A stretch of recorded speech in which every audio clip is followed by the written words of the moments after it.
So I started to kind of exercise my imagination, and I was also lucky. I had a number of servants at home who were very good storytellers.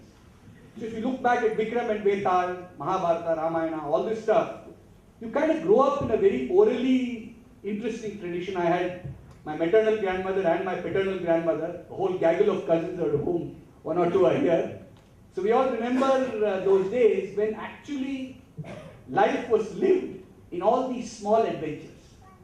And I think that really is what sparks the imagination. So later on, when I went to Rishi Valley, I kept my storytelling alive, tell a lot of stories.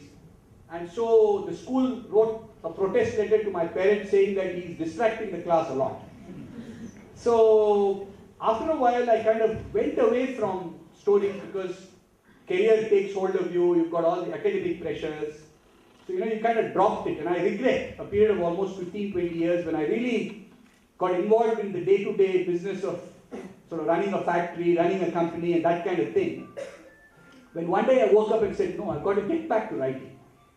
So I went back, and it was natural, having been brought up on Arthur Conan Doyle, having been brought up on Rider Haggard, all the other big adventure thriller writers and adventure story writers in the British era. I went back to trying my hand at writing. It took me 6 years because I was traveling all over, so most of the writing was on aircraft. Not a very good way to write, but yeah, it gave me some space and I got started. Then of course the publishing saga, which I'm sure all of us have our own perspectives. But once the book got accepted, Osama bin Laden got killed. So my publisher Pan rang up and said, you know what, you've written this nice Mughal adventure, but Akbar can wait. Give us something about Osama. So I kind of scratched my head and I sat down and I wrote the book, The Shadow Throne, which you see outside. It's set against the backdrop of Osama's killing in a light way. Because Pakistan is deep in an existential crisis when it's discovered that the Americans have stormed in and killed him. So what was Osama doing in Abbottabad? What was the Pakistan's ISI's role? So, and India was caught in tremendous corruption scandals, right? And we were also paralyzed. So there were these two states sort of at odds with each other over much of their history, but both caught in crises of a different nature. So it seemed to me there was a very good backdrop for a thriller, well-researched thriller. So I had relative intelligence services and the security services, so I went and met people who were very senior retired people from the Intelligence Bureau, from RAW, and believe me, some of the stories I heard convinced me that actually truth is stranger than fiction. So a well-researched thriller and stuff that you see is not as oddball and as improbable as it may seem. And I come to believe that a good, well-researched Indian thriller is still rare on the ground. We all turn to Jeffrey Archer or Ken Follett or whoever else. Not enough. So I think there's a wide open space out there, and I hope we'll have the opportunity to talk a little bit more about this. And I think Ravi, Usha, they have their own really nice spaces they've created, so I look forward to hearing you guys too.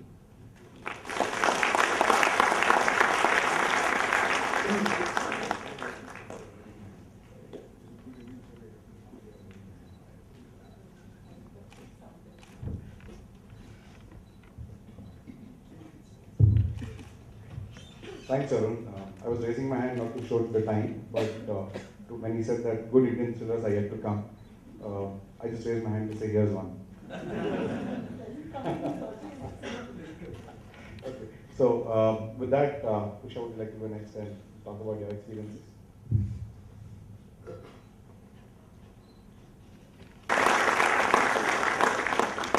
It's a new experience for me to be talking about my fiction from this space, from this dais. Well, Shashi Deshpande gave you practical tips about writing your first novel, and you had Arun Raman talking about writing a thriller. So maybe now I could talk a little, begin by talking about literary fiction. How do you write your first novel? Or if you step back a little, why do people write at all? And why would a writer of literary fiction write? When the American playwright Tennessee Williams was asked why he wrote, he said, why did I write? Because I found life unsatisfactory.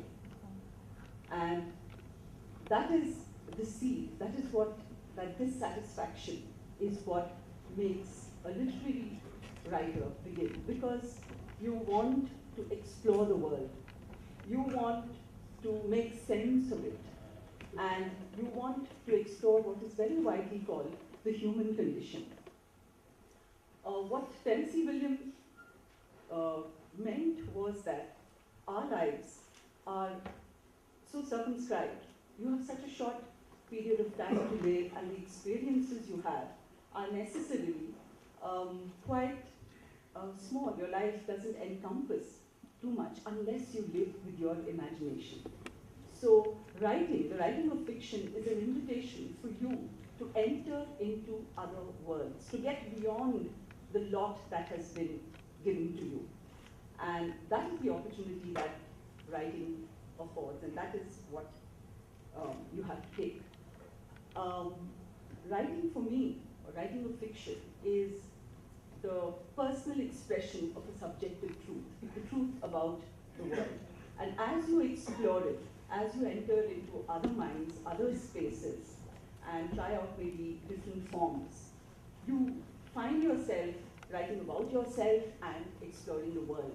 And that, to me, is what makes the writing of fiction worthwhile or exciting.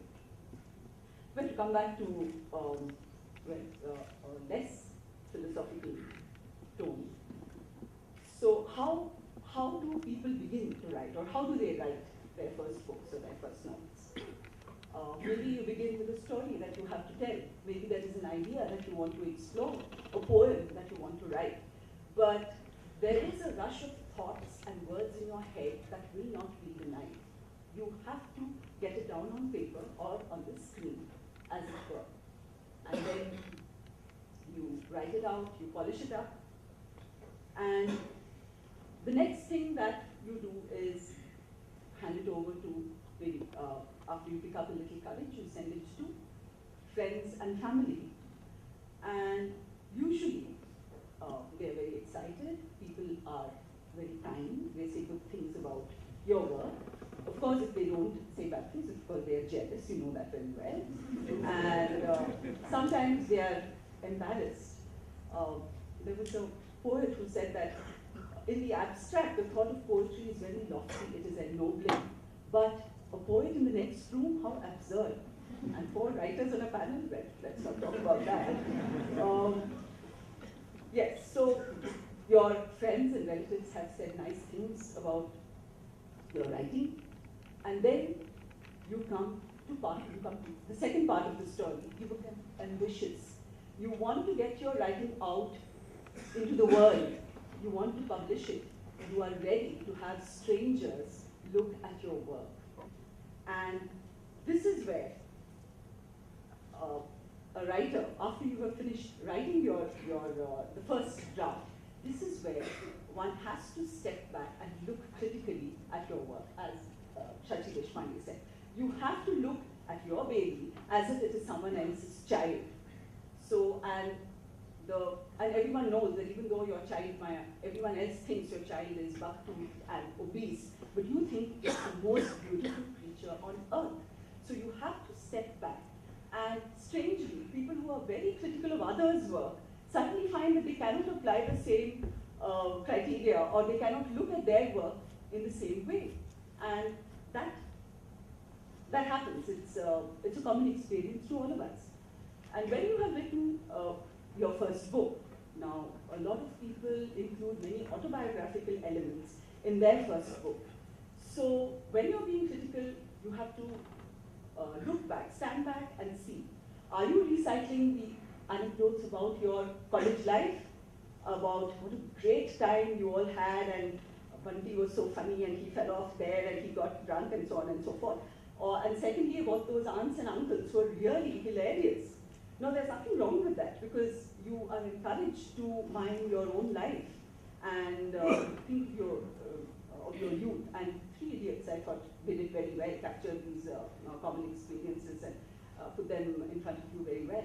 But you have to, when you write about these experiences, what you have to remember is that there was a certain common reference point there. There was a hinterland that you all shared in your college, in your family. Are you able to transfer it to a work of fiction which strangers would read and enjoy? Now, this is a question that you have to address very honestly. And if someone else had written that, would you have found it enjoyable? This is something that you have to honestly look at. And in the case of non-fiction, you have to think of, assess your idea very, very objectively. Is it a case of the happiness that you feel when you discover an idea for the first time? Maybe it's been around, maybe it's old hat. So what is it that you are bringing to that idea? What is it that you are bringing to that experience? That is something that you have to look at very objectively. So you step back, and even before you begin the exercise of writing, you have to do your homework. And what does that involve? It involves, again, to repeat Shashi, reading, because that is the only solution there is. Henry James said the only way you cook a good dish is pay a lot of attention to the cookery. So it involves reading a lot. You read the classics, you read what people in your genre are writing. If I were to read a thriller, I would definitely read Arun.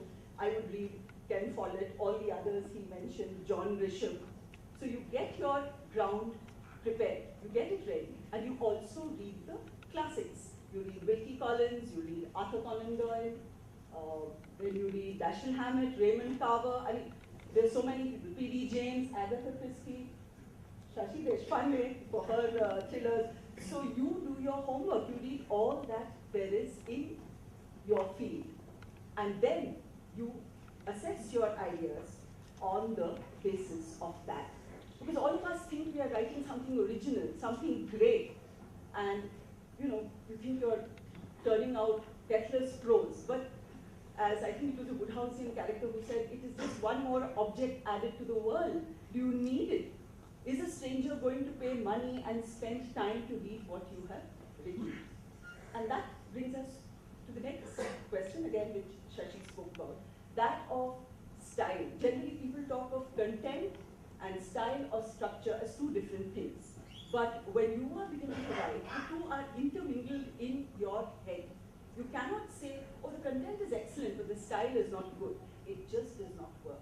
The style and the content have to be intermingled seamlessly.